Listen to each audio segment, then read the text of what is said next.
E a celebração proclamação independência badala hatun recensia e Harewa, Presidente da República Russo Timor-Leste atu agradece BZ Habibi. Lihus discurso e a cerimônia de comemoração loram proclamação de independência badala hatun recensia e o ekusi ambeno, Presidente da República José Ramos Horta Teten, Timor-Leste manan luta sobre a invasão Indonésia, tamba contribuição mos Russo liderança da República Indonesianian, liu ex-presidente Maktoba BZ Habibi no tentar nacional Indonésia Sira. Também no horta russo para o povo Timor-Leste, a tulabele for de agradecimento para fundo na Timor-Nien, mas fomos agradecimento para líder Sira russo Indonésia, nebemos contribuir para o processo luta Timor-Leste-Nien. Hoje, e Timores e Raida livre, independente, e te agradecemos a ousei para Timor-Leste a luta, mate a liderança nacional que tinha. Abeitamos a tene,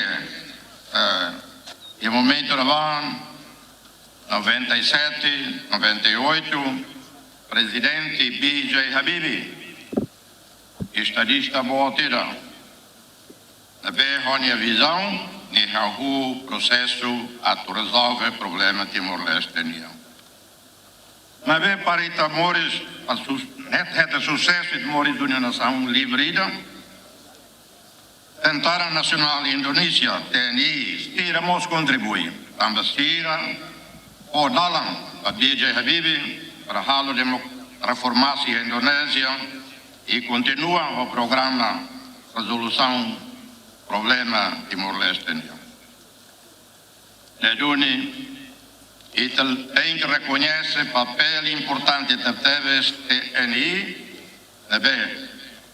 permite processo 99 lá bom, mas que a dificuldade só todo também está tendo, e estira mas também reformação Indonésia.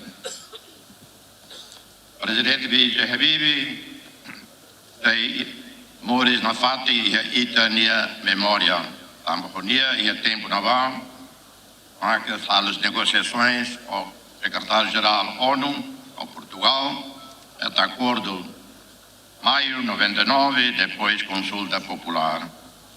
E a tina reunida a tossia no recensia, Presidente da República Indonésia Badala Tolo, BZ Habibi, decide para referendum, onde foi liberdade para Timor-Leste Hili opção rua, integra amba Indonésia, ka ukun liu husi consulta popular. Nune ia resultado iku satudo maioria população Timor Hili ukunan, o porcento hitunu resinuado 0,5, no porcento ruanul resinida 0,5, Hili integra amba Indonésia, o resultado ne ia tina rihunua rua, Timor-Leste restaura ninha independência, nebe reconhece o mundo internacional. Agostinho da Costa, Adelso Jimenez, GMN.